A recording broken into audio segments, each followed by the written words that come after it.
Study IQ IAS, अब तैयारी हुई अफोर्डेबल। दोस्तों, अक्सर जब भी दुनिया के किसी कोने में कोई जंग छिड़ती है तो आपने देखा होगा कि पॉलिटिकल पंडित्स वर्ल्ड वॉर 3 के आगाज की भविष्यवाणी करने लगते हैं। लेकिन किसी भी कॉन्फ्लिक्ट का वर्ल्ड वॉर 3 में तब्दील हो जाना एक बेहद ही कॉस्टली अफेयर है। जैसा कि हम सब जानते हैं कि वर्ल्ड वॉर 2 के साथ ही न्यूक्लियर वेपन्स डेवलप कर लिए गए और सेकेंड वर्ल्ड वॉर के बाद से उनको एक स्ट्रॉन्ग डिटरेंस की तरह देखा जाने लगा। देखिए, डिटरेंस यानी कि कोई ऐसी चीज जो वॉर के आउटकम्स को इतना कॉस्टली बना दे कि उसको कोई भी देश अफोर्ड ही ना कर पाए। और अगर आप देखेंगे तो इसलिए अब तक वर्ल्ड वॉर 3 के न होने का सबसे बड़ा क्रेडिट न्यूक्लियर वेपन्स के एग्जिस्टेंस को दिया जाता है। देखा जाए तो मानव सभ्यता ने जैसे जैसे तरक्की की, ट्रेड, कॉमर्स, माइग्रेशन और क्रॉस बॉर्डर मूवमेंट्स के रूप में देश दुनिया के बीच इंटरकनेक्टेडनेस और इंडिपेंडेंस बढ़ती गई और इंटरनेशनल पॉलिटिक्स के लिबरल थिंकर्स के मुताबिक इन सभी चीजों ने मानव सभ्यता के लिए वॉर और कॉन्फ्लिक्ट्स को एक डिस्टेंट प्रायोरिटी बना दिया है। लेकिन आपको जानकर हैरानी होगी कि पिछले 2 साल में इस दुनिया ने वर्ल्ड वॉर 2 के बाद सबसे ज्यादा कॉन्फ्लिक्ट्स देखे हैं। दिन बदल गए, साल बदल गए, कैलेंडर बदल गया, लेकिन अगर कुछ नहीं बदला है तो वो हैं कुछ ऐसे कॉन्फ्लिक्ट्स जो शुरू तो हो गए लेकिन जिनके अंत की मंजिल दूर दूर तक नजर नहीं आती है। साल 2024 की शुरुआत दुनिया भर में फैले कुछ ऐसे डेडली कॉन्फ्लिक्ट्स के साथ हुई है। आप देखेंगे तो गजा से म्यांमार तक और यूक्रेन से लेकर सूडान तक या फिर हॉर्न ऑफ अफ्रीका से लेकर काकेशस तक, न जाने कितने डेडली कॉन्फ्लिक्ट्स इस साल हमारे साथ एंटर हुए हैं और दूर दूर तक हमें इनके रेजोल्यूशन का कोई भी असर दिखाई नहीं दे रहा है। सो ऐसे में आज के अपने इस वीडियो में हम 3 मेजर कॉन्फ्लिक्ट्स के ऊपर चर्चा करेंगे और जानेंगे कि आखिर इन सब के कंटिन्यूएशन का कारण क्या है। स्वागत है आप सभी का स्टडी IQ में। अनुराग पांडे नाम है हमारा और ऐसी तमाम लेटेस्ट वीडियोस के अपडेट के लिए आप मेरे सोशल मीडिया हैंडल से जुड़ सकते हैं या वीडियो के कमेंट बॉक्स में दिए गए लिंक पर क्लिक करके भी आप वीडियोस को एंजॉय कर सकते हैं। आइए सबसे पहले हम सबसे लेटेस्ट कॉन्फ्लिक्ट की बात करते हैं। 7 अक्टूबर 2023 को इजराइल और हमास के बीच जो हुआ वो decades old Israeli Palestine conflict को एक आवफुल न्यू चैप्टर में ले गया। भले ही पैलेस्टाइन इशू कई दशकों से मिडिल ईस्ट की रीजनल जियोपॉलिटिक्स का न्यूक्लियस बना हुआ था, लेकिन जब हिस्टोरिक अब्राहम अकॉर्ड साइन किए गए उस टाइम पैलेस्टीनियन क्वेश्चन पर अरब वर्ल्ड के लॉन्ग स्टैंडिंग कंसेंसस में एक परमानेंट क्रैक आ गया। साल 2020 के समर में कंक्लूड हुए अब्राहम अकॉर्ड्स के तहत यूएई, बहरीन और फिर मोरक्को द्वारा इजराइल का रिकॉग्निशन अपने साथ बहुत से मेजर कॉन्सिक्वेंसेस लेकर आया था। देखा जाए तो उसने 18 साल पहले सऊदी क्राउन प्रिंस द्वारा प्रपोज किए गए अब्दुल्ला प्लान के अंतर्गत इजराइल के साथ डिप्लोमेटिक रिलेशंस को एस्टेब्लिश करने के लिए ये शर्त रखी गई थी कि वो 1967 के 6 डे वॉर में ऑक्युपाई की गई सभी टेरिटरीज यानी कि वेस्ट बैंक, गजा स्ट्रिप और गोलन हाइट्स से अपना कंट्रोल वापस खींच ले। लेकिन ये प्लान सफल नहीं हो पाया। साथ ही पीएलओ को इस पूरे इजरायली अरब पीस प्रोसेस में वीटो का अधिकार भी नहीं दिया गया था। ऊपर से रामल्लाह में प्रेसिडेंट महमूद अब्बास के अंडर पैलेस्टीनियन अथॉरिटी के बीच बढ़ती इररिलेवेंस के बीच यूएस के प्रेसिडेंट ट्रंप और बाइडेन मिडिल ईस्ट में पीस के एक बहुत ह्यूज और अनप्रेडिक्टेबल प्रोसेस को गल्फ किंगडम्स के साथ छोटी छोटी बायलैटरल डील्स में डिवाइड कर चुके थे। यानी इस ह्यूज टास्क को पूरा करने के लिए उन्होंने इजराइल के साथ रीजनल पावर्स की बायलैटरल पीस डील्स को पुश करने का सहारा लिया था, जो अब से कुछ दशकों पहले यहाँ पर इमेजिन नहीं किया जा सकता था। लेकिन पिछले कुछ सालों में यह सब असलियत में तब्दील होता दिखाई दे रहा था। रिसेंट मंथ्स में एक्सेलरेट हुई सऊदी इजराइल पीस टॉक्स ने इन डेवलपमेंट्स को और भी ज्यादा मजबूत कर दिया था। साथ ही इस पीस प्रोसेस के क्रिटिक्स ये कहते थे कि जैसे जैसे Republican and monarchial Arab regimes अपना कंट्रोल स्ट्रेंथन करती जा रही हैं, उनके लिए पैलेस्टीनियन कॉज की यूटिलिटी भी फेड आउट होती जा रही है। दोस्तों, उनका कहना था कि अरब लीडर्स द्वारा पैलेस्टीनियंस क्वेश्चन को ड्रॉप करना इन अरब रेजिम्स के अनडेमोक्रेटिक नेचर से जुड़ा हुआ था। देखा जाए तो कुछ ये तक कहते थे कि इन अरब रेजिम्स की यूनाइटेड स्टेट्स के ऊपर उनकी पॉलिटिकल डिपेंडेंस उनसे सब जबरदस्ती करवा रही है। साथ ही इसी के चलते जैसे जैसे एक के बाद एक अरब स्टेट्स इजराइल के साथ पीस एस्टेब्लिश करते जा रहे थे, आप गौर करेंगे तो पैलेस्टीनियन क्वेश्चन अरब पॉलिटिकल ऑर्डर में एक आफ्टर थॉट बनकर रह गया था। खैर, अगर हम यहाँ पर गौर करें तो जियो पॉलिटिक्स के अलावा देखिए इस रीजन की सबसे इन्फ्लुएंशियल कंट्रीज जैसे कि सऊदी अरेबिया और यूएई अपनी इकोनॉमीज की ऑयल डिपेंडेंस के कोर करेक्शन में लगी हुई थी। इकोनॉमी के लिबरलाइज करने के साथ ही साथ हमें सोसाइटीज में भी बहुत से लिबरल चेंजेस देखने को मिल रहे थे। इकोनॉमिक और ओवरऑल डिपेंडेंट के एंथुजियाज्म के बीच रीजनल और एक्सट्रीमिस्ट रिलीजियन एफिलिएशंस काफी हद तक बैकसीट लेती दिखाई दे रही थी।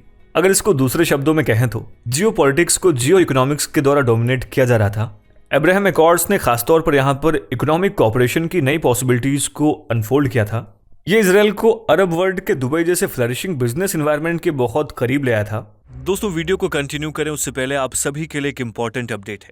दोस्तों प्रीलिम्स को यूपीएससी की परीक्षा का आयरन गेट माना जाता है। इस एग्जाम का सिलेक्शन रेट 1% से भी कम है। इसी मुश्किल को समझते हुए स्टडी IQ आपके लिए लाया है SIP प्लस यानी success in prelims plus programme, जिसके अंतर्गत मात्र 90 दिनों में आप प्रीलिम्स के आयरन गेट को क्रॉस करने में सक्षम हो जाएंगे, क्योंकि इस प्रोग्राम में आपको भारत की सबसे बेहतरीन फैकल्टीज से 200+ आवर्स की लाइव रिवीजन क्लासेस मिलेंगी और इन लेक्चर्स के बाद आपको रिवीजन बुकलेट्स भी मिलेंगी, जिससे आप स्टैटिक और करंट कंटेंट को रिवाइज कर पाएंगे। साथ ही इसमें CSAT की वर्कशॉप्स, यूपीएससी सिमुलेटर टेस्ट और ऑल इंडिया ओपन टेस्ट भी शामिल हैं। साथ ही कोर्स में सभी NCERTs और स्टैंडर्ड टेक्स्ट बुक्स को भी कवर किया जाएगा। दोस्तों अगर आप इस कोर्स को हमारे रिपब्लिक डे सेल में NLive कूपन कोड का इस्तेमाल कर ज्वाइन करते हैं तो 11,499 तक के प्राइस वाले इस कोर्स को मात्र 4,999 के सुपर डिस्काउंटेड प्राइस में ही अवेल कर सकते हैं। इस कोर्स से रिलेटेड सभी इंपॉर्टेंट लिंक्स आपको पिन कमेंट और डिस्क्रिप्शन बॉक्स में मिल जाएंगे। तो आइए वीडियो को कंटिन्यू करते हैं। आप देखेंगे तो इजराइल के सेलिब्रेटेड टेक सेक्टर के लिए दुबई ग्लोबल इकोनॉमीज को एक्सेस करने की जैकपॉट टिकट बन चुकी थी और तो और इस साल UAE और इजराइल के बीच एक न्यू फ्री ट्रेड एग्रीमेंट भी साइन किया गया था, जिसके बाद उनके $2.5 बिलियन वर्थ के इंप्रेसिव ट्रेड में बहुत ही पॉजिटिव ग्रोथ एक्सपेक्ट की जा रही थी।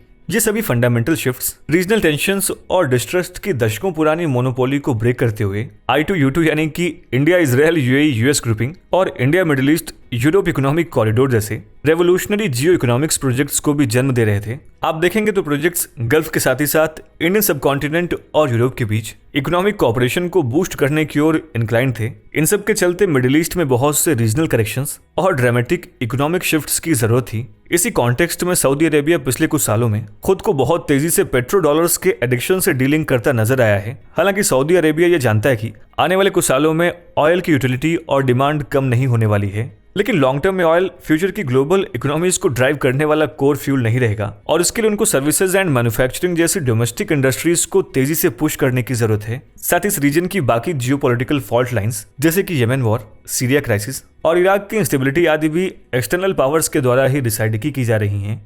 आप एग्जाम्पल के लिए देख सकते हैं कि हाल ही में चाइना ने सऊदी और ईरान जैसे दो एक्सट्रीम रीजनल राइवल्स की टाइज को नॉर्मलाइज करने की कोशिश की है। ऐसे में डेवलपमेंट से साफ होता है कि लास्ट कुछ टाइम से इस रीजन की मेजर पावर्स रीजनल राइवलरीज से ऊपर उठकर जियो इकोनॉमिक्स को प्राथमिकता दे रही हैं। लेकिन एक्सपर्ट्स के मुताबिक इजराइल और हमास की जंग इन सभी डेवलपमेंट्स के आगे एक बड़ा चैलेंज बनकर सामने आया है। यानी कि कुल मिलाकर के जैसा कि एक्सपर्ट्स का कहना है कि never in Israel Palestine conflicts bleak history has peace seemed further off. इसके बाद रशिया यूक्रेन वॉर को तो मानो हम सब भूल ही चुके हैं, लेकिन ये डेडली वॉर वहां अब भी जारी है। जल्द ही दुनिया इसकी दूसरी एनिवर्सरी मनाने वाली है। आप देखेंगे तो इस वॉर को लेकर के भी दुनिया में बहुत लंबे टाइम तक बहुत हाहाकार मची। दुनिया भर के एक्सपर्ट्स ने इस पर तरह तरह की स्पेकुलेशंस की। आप देखेंगे तो कई लोगों ने इसको यूरोप की धरती पर जन्मे वर्ल्ड वॉर 3 का नाम दे दिया, लेकिन यूक्रेन अभी तक नाटो का मेंबर नहीं बन पाया है और तो और नाटो कंट्रीज ने डायरेक्टली और इनडायरेक्टली ये शो किया है कि उनका नाटो फोर्सेस को यूक्रेन में भेजने का कोई इरादा नहीं है और कुछ ऐसा ही सिनेरियो अमेरिका का भी है। हालांकि नाटो मेंबर्स और अमेरिका यूक्रेन को फाइनेंशियल और मिलिट्री असिस्टेंस प्रोवाइड करते आ रहे हैं, लेकिन वो यहाँ एक डायरेक्ट मिलिट्री कन्फ्रंटेशन में इन्वॉल्व होने को तैयार नहीं है। इन सब के अलावा यहाँ पर यह भी कयास लगाए जा रहे थे कि रशिया की मिलिट्री माइट के आगे यूक्रेन अकेला ज्यादा दिन तक टिक नहीं पाएगा और इसका हाल जॉर्जिया और क्रीमिया के जैसा ही होगा, वो भी एकदम गलत साबित हुआ है। हालांकि हर बढ़ते दिन के साथ आज यूक्रेन का काउंटर ऑफेंसिव टेपर होता जा रहा है, लेकिन जिस तरीके की डिफीट उससे एक्सपेक्ट की जा रही थी उसने उन सभी स्पेकुलेशंस को नकार दिया है। लेकिन आज टाइम रशिया की साइड ही नजर आता है। वेस्टर्न सैंक्शंस और बाकी सभी अड़चनों के बावजूद भी रशिया अपने मिलिट्री एक्सपेंडिचर को लगातार बढ़ा रहा है। अपने एनर्जी प्रॉफिट्स की बदौलत वो अपने वॉर चेस्ट को एक्सपेंड करता जा रहा है। वहीं दूसरी ओर यूक्रेन आज एक ब्लैक विंटर फेस कर रहा है। रशिया यूक्रेन सिटीज से हीट कट ऑफ करके उनको खाली कराना चाहता है। यूक्रेन के एमुनेशन और पर्सनल्स दोनों के ही रिजर्व्स अब खाली हो रहे हैं और यूक्रेन की बैकबोन यानी कि वेस्टर्न कंट्रीज का सपोर्ट खत्म होता नजर आ रहा है और उनके बीच के डिफरेंसेस भी बढ़ते जा रहे हैं। दोस्तों, इस वॉर की शुरुआत से ही यूएस के वेपन्स यूक्रेन डिफेंस में बहुत ही पिवटल रहे हैं, लेकिन यूएस में इलेक्शंस के टेंस माहौल में यूक्रेन के लिए सपोर्ट भी मुश्किल होता जा रहा है। एकदम सिमिलर कंडीशन यूरोप के बाकी देशों की भी है। और वहीं दूसरी ओर रशिया के साथ नेगोशिएशंस का स्कोप भी नजर नहीं आ रहा है। लेकिन अगर नेगोशिएटिंग टेबल पर दो साइड्स बैठी हैं तो जाहिर है कि इस कंडीशन में एक बार्गेन रीच आउट कर पाना ना के बराबर है। जहां वेस्ट रशिया से ये एश्योरेंस चाहता है कि वो आगे ना बढ़े, वहीं रशिया यूक्रेन के कंट्रोल को ही अपनी सिक्योरिटी एसेंशियल कंपोनेंट मानता है। ऐसे में यूक्रेन के लिए इस वॉर को कंटिन्यू करना ही उसका सर्वाइवल मैकेनिज्म नजर आता है। खैर अब अगर अगले कॉन्फ्लिक्ट की ओर बढ़ें तो वो है यूएस चाइना कॉन्फ्लिक्ट। यूं तो नवंबर में यूएस प्रेसिडेंट जो बाइडेन और चाइनीज प्रेसिडेंट शी जिनपिंग की सैन फ्रांसिस्को में हुई बायलैटरल मीटिंग सुर्खियों में बनी रही। अगर इस मीटिंग के सबसे बड़े हाईलाइट की बात करें तो यूएस और चाइना दोनों ने ही आगे बढ़कर आपसी टेंशंस को काम डाउन करने की पहल की है। दोस्तों, इस मीटिंग ने आज के हाईली अनस्टेबल जियोपॉलिटिकल एनवायरनमेंट में यूएस और चाइना की फ्री फॉलिंग रिलेशनशिप को थोड़ा सपोर्ट देकर दुनिया के लिए मच नीडेड रेस्पेक्ट का काम किया है। एपीसी समिट की साइडलाइंस पर हुई ये मीटिंग दुनिया को दो सिग्निफिकेंट टेकअवेज देकर गई। देखा जाए तो इसमें पहले में कुछ कॉन्क्रीट एग्रीमेंट्स थे जिसमें military to military direct dialogue और एआई से जुड़े रिस्क एंड सेफ्टी इश्यूज पर काम करने की बात की गई, और दूसरा एक स्पेशल टास्क था जिसको दोनों साइड्स के द्वारा इस रिलेशनशिप में एक फ्लोर एस्टेब्लिश करने का नाम दिया गया। यही एम इन्होंने लास्ट ईयर भी स्टैब्लिश करने की कोशिश की थी, लेकिन वो बाली कंसेंसस स्पाई बलून वाले इंसिडेंट की वजह से स्पॉइल हो गया। लेकिन उस बार इसका अटेम्प्ट पहले से ज्यादा ऑप्टिमिज्म और सॉलिड ग्राउंड के साथ किया गया था। लेकिन ये कब तक सस्टेन कर पाता है, ये एक ओपन एंडेड क्वेश्चन है, खासतौर पर तब जब अगले साल जनवरी में दो डिसरप्टिव पॉलिटिकल इवेंट्स होने जा रहे हैं, जिसमें पहला है ताइवान में होने वाले नेशनल इलेक्शंस। आप देखेंगे तो इस मीटिंग में ताइवान को लेकर दोनों साइड्स ने अपना पुराना स्टैंड रिपीट किया है। चाइना ने यूएस द्वारा किसी भी तरीके के इंटरफेरेंस के अगेंस्ट वार्न किया है, जबकि यूएस ने इस रीजन के स्टेटस को में किसी भी तरीके के चेंज को अपोज किया है। यानी कुल मिलाकर के ताइवान के चुनाव के नतीजे यूएस और चाइना दोनों के रिलेशंस को एक बार फिर से हाई रिस्क में डाल सकते हैं। और दूसरा, नवंबर 2024 में होने वाले यूएस प्रेसिडेंशियल इलेक्शंस के चलते यूएस पूरे तरीके से इलेक्शन मोड में जाने वाला है, और यूएस का कैंपेन सीजन चाइना के ऊपर एक हीटेड रेटोरिक के बिना पूरा ही नहीं होता है।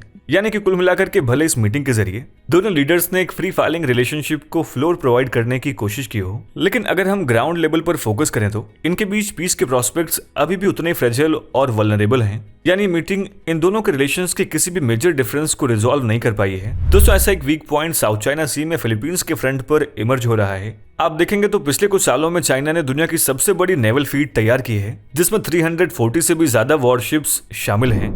इनको चाइना ग्रीन वाटर नेवी की तरह प्रमोट किया करता था, जो उसके खुद के शोर्स के आसपास ऑपरेट करती हैं। लेकिन जल्द ही चाइनीज शिप बिल्डिंग के ब्लू वाटर एम्बिशंस दुनिया के सामने आने लगे। बीते कुछ सालों में इसने लार्ज गाइडेड मिसाइल डिस्ट्रॉयर से लेकर एम्फीबियस असॉल्ट शिप्स और न जाने कितने ऐसे एयरक्राफ्ट कैरियर्स डिप्लॉय किए हैं जो बीजिंग के शोर से कोसों मीलों दूर ओपन ओशंस में उसकी पावर को प्रोजेक्ट कर सकते हैं। देखा जाए तो वेस्टर्न मरीन एक्सपर्ट से कहते हैं कि चाइना 100 ऑफ वेसल्स का एक स्ट्रॉन्ग मैरिटाइम मिलिशिया ऑपरेट करता है, जिसकी मदद से साउथ चाइना सी और उसके बियॉन्ड अपने टेरिटोरियल क्लेम्स एक्सर्ट करता है। चाइना का मैक्सिमम मिलिट्री बिल्डअप स्प्रेटली और पैरासेल आइलैंड चेन्स के पास है। दोस्तों, चाइनीज वेसल्स अक्सर जाकर एटॉल्स को पहले कैप्चर करती हैं और फिर वहां पर ड्रेजर्स की मदद से आर्टिफिशियल आइलैंड्स को बिल्ड किया जाता है। साल 2014 के बाद से चाइना ने स्प्रेटली आइलैंड्स में अपने 7 ऑक्युपाइड आउटपोस्ट्स में से 3200 एकड़ से भी ज्यादा लैंड ऐड किया है, जिस पर उसने इस रीजन में अपनी मिलिट्री एंड पैरामिलिट्री प्रेजेंस को सपोर्ट करने के लिए एयरफील्ड्स, बर्थिंग एरियाज और रिसप्लाई फैसिलिटीज बिल्ड की हैं। हालांकि अमेरिका साउथ चाइना सी में क्लेमेंट नहीं है, लेकिन वो कहता है कि इन वाटर्स और world wide freedom of the seas guarantee करना उसके नेशनल इंटरेस्ट का हिस्सा है। इसलिए आपने देखा होगा कि यूएस ने भी साउथ चाइना सी में regularly freedom of navigation operations conduct करती है। उनका कहना है कि इसके जरिए देश का इंटरनेशनल वाटर्स में फ्लाई सेल और ऑपरेट करने का लीगल राइट प्रोटेक्ट करते हैं। लेकिन चाइना इन ऑपरेशंस को इलीगल बताता है। चाइना के इस बढ़ते कोवर्शन और इंटिमिडेशन के चलते लास्ट कुछ मंथ्स में चाइना और फिलीपींस के बीच ये टेंशंस बहुत ही तेजी से इंटेंसिफाई होती दिखाई दी हैं। असल में साल 2022 में फिलीपींस की सत्ता राष्ट्रपति फर्डिनेंड बोंगबोंग मार्कोस जूनियर ने संभाली है, और राष्ट्रपति मार्कोस फिलीपींस के पूर्व राष्ट्रपति यानी कि रोड्रिगो दुतेर्ते की तुलना में चाइना के साथ स्ट्रेंथ की पोजीशन से डील करते हुए दिखाई दिए हैं।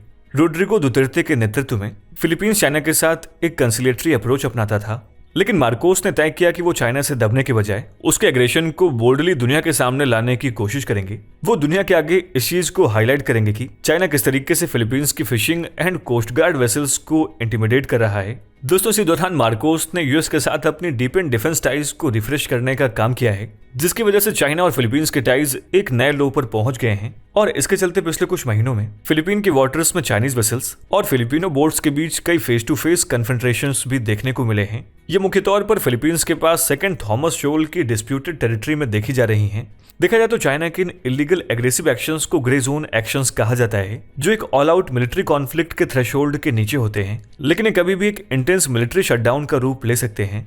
अगर इस रीजन में इनकी टेंशंस यूं ही बढ़ती रही तो ये बहुत बड़ी सुपर पावर कन्फ्रंट्रेशन का रूप ले सकती है। दोस्तों डिस्कशन ऐसे न जाने कितने छोटे बड़े कॉन्फ्लिक्ट्स का ओवरव्यू मात्र है, लेकिन यहाँ पर इससे भी जरूरी सवाल ये कि आखिर यहाँ चल क्या रहा है। एक्सपर्ट्स के मुताबिक यहाँ प्रॉब्लम ये नहीं कि इन प्रॉब्लम्स का कोई सॉल्यूशन नहीं है, प्रॉब्लम मेडिएशन या फिर डिप्लोमेसी के प्रोसेसेस में भी नहीं है, बल्कि प्रॉब्लम असल में ग्लोबल पॉलिटिक्स के स्ट्रक्चर में लाई करती है, जो सैडली आज भी एक एनार्किक और कुछ स्टॉन्च आइडियोलॉजी से मिलकर बना हुआ स्ट्रक्चर है। आज वॉरिंग पार्टीज के पास पॉलिटिकल बैकिंग, फंड्स और वेपन्स जितनी आसानी से अवेलेबल हैं, वहीं दूसरी ओर पीसमेकर्स के पास पीसमेकिंग के इनिशिएटिव्स और स्कोप उतने ही कम हैं। ऐसे में लीडर्स को चाहिए कि वो बैटलफील्ड से दूर इफेक्टिव डिप्लोमेसी पर फोकस करें, साथ ही कॉन्फ्लिक्ट्स को सीज करने और सफरिंग्स को मिटिगेट करने की अपॉर्चुनिटी स्पॉट करें और इनको रोकने के एफर्ट्स को डबल करें। दोस्तों आपकी इस पर राय क्या है, हम इस वीडियो के कमेंट सेक्शन में जरूर लिखें। और ये है आज का हमारा मेंस प्रैक्टिस क्वेश्चन, आप इसका भी जवाब हमें इस वीडियो के कमेंट सेक्शन में दे सकते हैं।